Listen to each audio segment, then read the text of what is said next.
Hello, hello, hello, YouTube! This is Penny the Angelic Sweetheart here, and welcome back to my brand new series called Penny's Horror Tales.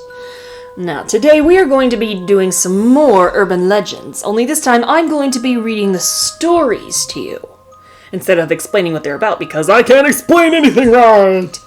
So without further ado, let us get in to the scary story, shall we?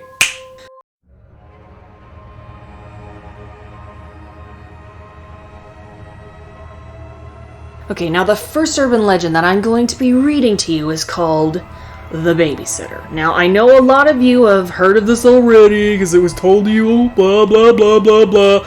Well, those of you that haven't heard of it, then I suggest you watch this video through and listen. And if you don't like scary urban legends or scary stories, then I suggest you click off this video. And if it's before your bedtime, do not watch this video. But anyway, let us begin. There was a young girl who was in need of a job, was able to find work as a babysitter for a couple who lived in a large, isolated old house. They were going out to see a movie that night and left the teenage babysitter in charge of their 3 young children. The babysitter put the children to bed when it got late, and then went downstairs to watch some television. She was just getting comfortable when she heard the phone ringing. When she answered it, all she heard was a heavy breathing followed by a man's voice asking, "Have you checked on the children?" Freaked out, she hung up the phone, trying to convince herself that it was just someone playing a practical joke on her. She went back to watching television, but about 15 minutes later, the phone rang again. She picked up the receiver and heard hysterical laughter from the other end of the line. Then the same voice asked, "Why haven't you checked on the children?" The babysitter slammed down the phone. The poor girl was frightened out of her wits and immediately called the police. The operator at the police station told the babysitter that if the man called again, she should try to keep him talking. That would give the police time to trace the call. A few minutes later, the phone rang a third time, and when the babysitter answered it, she heard the heavy breathing again. The voice on the line said, "You should really check on the children." The babysitter listened to him, laughing hysterically for a long time.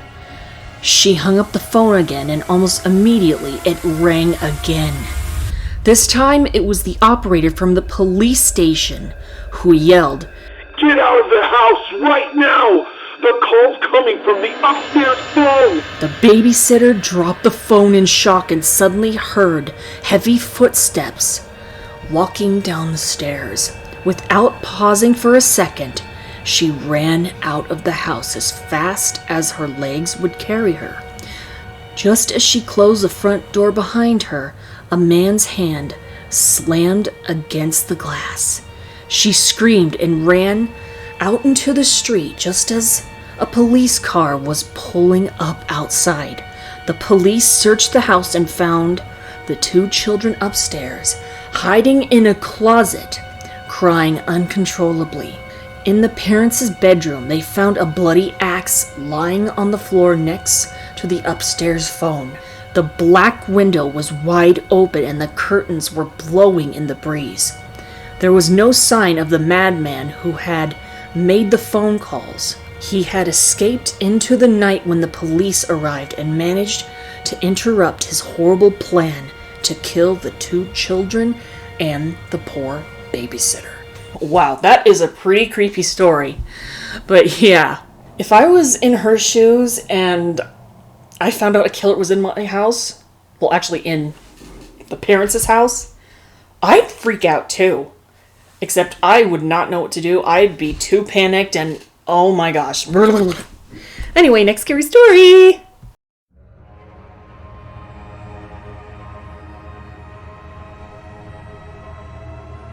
Now the next urban legend / scary story I'm going to be reading to you is called The Clown Statue. Now, a lot of you probably heard of it already and you're not really surprised or whatever. But those of you that have not heard of it, well, it is your lucky day or evening, depending on what timeline you guys are in. So, let us begin. A few years ago, there was a wealthy couple who had 2 young children, a boy and a girl. The family lived in a large house in Newport Beach, California. After taking care of their kids all week, the mother and father decided that they needed a break. So they booked a table for dinner at a nice restaurant. That evening, they called a teenage girl they knew and arranged for her to come over and babysit their children while they were out. When the babysitter arrived, the parents told her to fix supper for the children and put them to bed. After that, you can just watch TV and help yourself to anything in the fridge, said the father. And if you wouldn't mind, said the mother, could you watch TV in our bedroom? The kids have been having nightmares recently, so if you hear them crying, you can just go in and calm them down. The babysitter happily agreed, and the parents left for their dinner date. The girl gave the children some milk and cookies, then ushered them upstairs to bed. She started to read them a bedtime story, and before long, the little boy and girl were fast asleep. After tucking them in, she switched off the lights and went to watch TV. When the babysitter walked into the parents' bedroom and sat down, she noticed that there was a creepy-looking statue standing in the corner of the room. She tried to ignore it, but it looked so eerie and disturbing that it sent chills down her spine. She felt as though its eyes were staring straight at her while she watched TV. As time passed, the babysitter started to feel more and more uneasy about the clown statue. Whenever she glanced at it, she got the unsettling feeling that it had moved, ever so slightly. Finally, the clown statue began to freak her out so much that she couldn't handle it any longer. She decided to go downstairs and phone the parents. When she dialed the number they had left for her, the mother answered. Hi, it's me, said the babysitter. Everything's fine. The kids are fast asleep in bed, but I was just wondering, would it be okay if I watch TV downstairs? Of course. Replied the father. But why? I know it sounds silly, laughed the girl, but the clown statue is really creeping me out. The clown statue? Asked the father. Yeah, the clown statue in your bedroom, the girl replied. The phone went silent for a moment. Listen to me carefully, said the father. Take the children and get out of the house. We will call the police. Go, now! What's wrong? Asked the girl. The father gulped and replied, We don't have a clown statue. For a second, the babysitter stood there, stunned. Then she dropped the phone and raced upstairs and grabbed the children.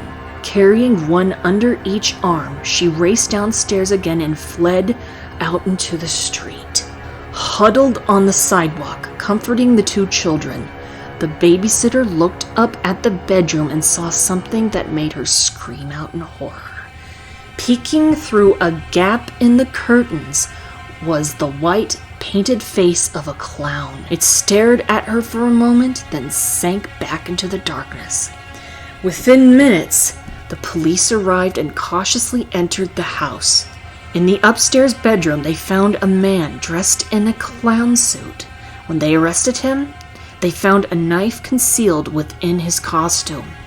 The clown turned out to be a mentally disturbed midget who was a convicted murderer and cold-blooded killer. The evil man had been stalking the family for months, lurking in their attic during the daytime and coming out to sneak around the house at night.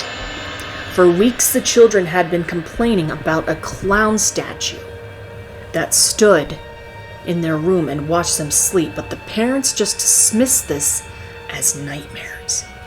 Yeah. I think you shouldn't dismiss them now, should you?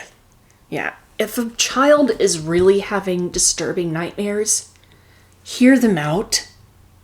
I'm not judging you parents. I know you know how to take care of your kids, but still. Yeah. Anyway, next scary story.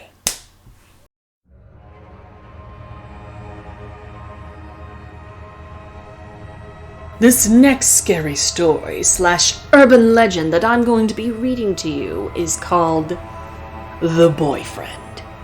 Yeah, this is yet again another popular urban legend that everyone has pretty much heard a dozen times already, but I know that there is still some people who have not, so yeah, stick around if you really want to hear it, and don't stick around if you heard it already or if you don't like scary things. So, without further ado, let us begin. A girl and her boyfriend were driving at night down an isolated country road. As they drove, the night seemed to get darker and darker. Eventually, they lost their way and found themselves driving through an endless wooded area that neither one of them recognized. Suddenly, the car started spluttering and stalled. The boyfriend looked at the gauge and realized that they had run out of gas. No matter how many times he turned the key, the engine just wouldn't start. The girlfriend began to panic because it was after midnight and they were stuck in the middle of nowhere and couldn't get home. The boyfriend got out of the car and took a look around. They were in a secluded and wooded area. All he could see were trees. There seemed to be no houses for miles around. They were completely alone. The girlfriend was spooked and kept asking the boy to do something. He told her that he would have to walk to the main highway and get help. The boyfriend could see that his fiancée was scared, so he told her not to worry. He would return as fast as he could, but the girl could see the concern in his face. Kissing her goodbye, he told her to roll up the windows and lock the doors. Then he set out, walking down the road. The girl watched as her boyfriend got further and further away and finally disappeared into the darkness. Hours passed, and the girl sat shivering in her car, fearful of every shadow she saw and every noise she heard. She began to feel like her boyfriend was never coming back. Suddenly, she heard a loud tapping noise on the roof of her car. Tap, tap, tap, tap. She began to panic, but was too terrified to get out and investigate. She kept trying to peer out the windows, but it was too dark to see anything. Tap, tap, tap, tap. The tapping noise seemed to go on and on. The girl was scared to death, but there was nothing she could do. Tap, tap, tap, tap. She was forced to remain huddled in the car all night long, listening to the weird tapping sound. Eventually, she managed to fall asleep. When she woke up and looked at her watch, it was 9 a.m. But when she tried to look out of the car windows, everything was completely black. She couldn't understand what was going on. Suddenly, she heard a car pull up nearby. It honked its horn 3 times. Then she heard a voice shouting, "This is the police! Is there anyone in the car?" The girlfriend sighed with relief. Just me, She cried. my boyfriend left me here alone and never came back. "Okay, stay calm. Said the policeman. Listen to me carefully. Open the door, get out of the car, and walk towards me. Whatever you do, don't look behind you." The girl obeyed the policeman's orders, even though her hands were shaking and her mind was racing. She opened the car door and stepped out. "Now walk towards me, Said the policeman. and don't look behind you." The girl began walking slowly towards the policeman, but suddenly she stopped in her tracks. "Don't look behind you!" shouted the policeman, but it was too late. The girl couldn't help herself. She turned around and began screaming in horror. Her boyfriend's dead body was hanging upside down from a tree over the car. His head had been chopped off and blood was dripping down from his neck, completely covering the car windows. Was that scary enough for you? But yeah, that is pretty creepy and also pretty sad because she lost the love of her life. I mean, who could be so freaking sick and twisted that she would take her love away? Oh my goodness, it's like Johanna all over again. Well, anyway, there you guys go, and I hope you guys enjoyed this brand new episode of my brand new series called Penny's Horror Tales. And if you guys want me to do some more, then let me know in the comments and follow me on Twitter, Instagram, DeviantArt, and Tumblr. I post on those websites whenever I feel like it, because I don't have a schedule because I'm too lazy to make one. So anyway, I will see you all next time. Stay spooky!